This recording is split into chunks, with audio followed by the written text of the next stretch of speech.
Well, hi, and welcome to the Jackalope Postcard Museum. I'm Sean, and today we're looking at the Petley Postcard.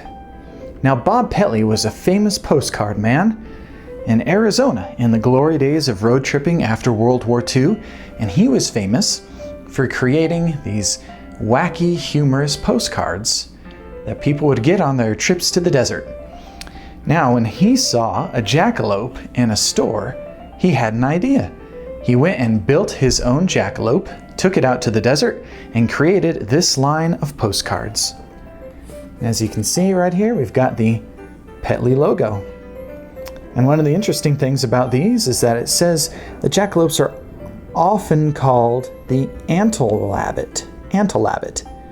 Another mix between antelope and rabbit. But nobody actually does call it that. That's kind of difficult to say. Now, the Petley postcards are probably the easiest, or maybe the second easiest, retro jackalope postcards to find. They're pretty much everywhere.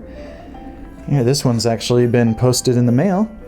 And it says, "Dear Christine, believe this card if you will. I didn't when I first heard about it, and then I saw this card. What to believe now?" Well, that's an excellent question. I had a friend who was dating a girl in France, and he sent her a jackalope postcard and a postcard of a moose. And she thought the jackalope was real and the moose was fake. I always thought that was pretty humorous. Now look here, the wild jackalope. We've got a little depression of rocks here, no plants, and a blue sky in the background. And we'll look at differences in just a second. But here's the same view, only at nighttime. The jackalopes here are nocturnal. There's one even darker.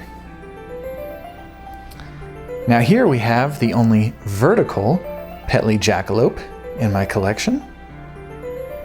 And even more interestingly, here is the Petley jackalope done in copper. Now this is real copper wrapped around some paper. And here he is again, only this time with some engraved sunbeams or something, making him look a little more exciting. And I've always said, if you want a quick and easy jackalope tattoo, all you have to do is pop one of these bad boys into a toaster and put it anywhere on your skin. But that's just a joke, of course.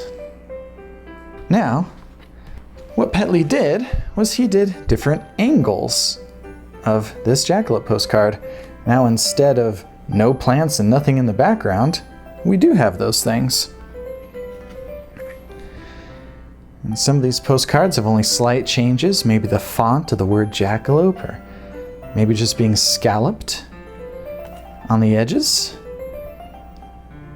Some different graphics, or maybe even some different sizes. Oh, I forgot to show you. This one's been posted too. It says, "Hi Bill, we haven't seen one of these animals yet, but we're still looking."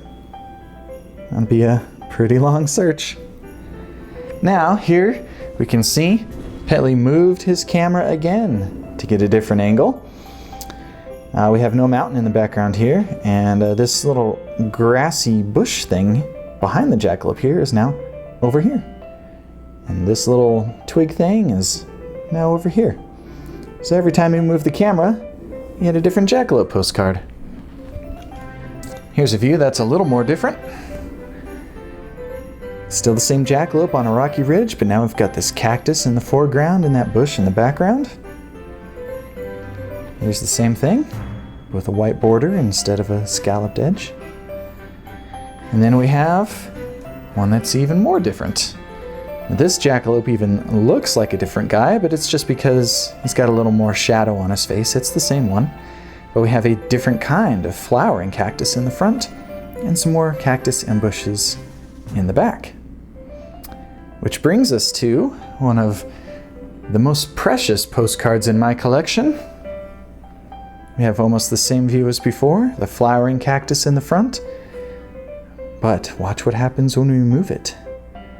This is a lenticular postcard. It's in 3D. It almost looks like the jackalope might jump out and run past you. Took me a long time to find this guy. I'm very proud of it. Well, thank you for joining me at the Jackalope Postcard Museum, and I hope you enjoyed your look at the Petley Postcard.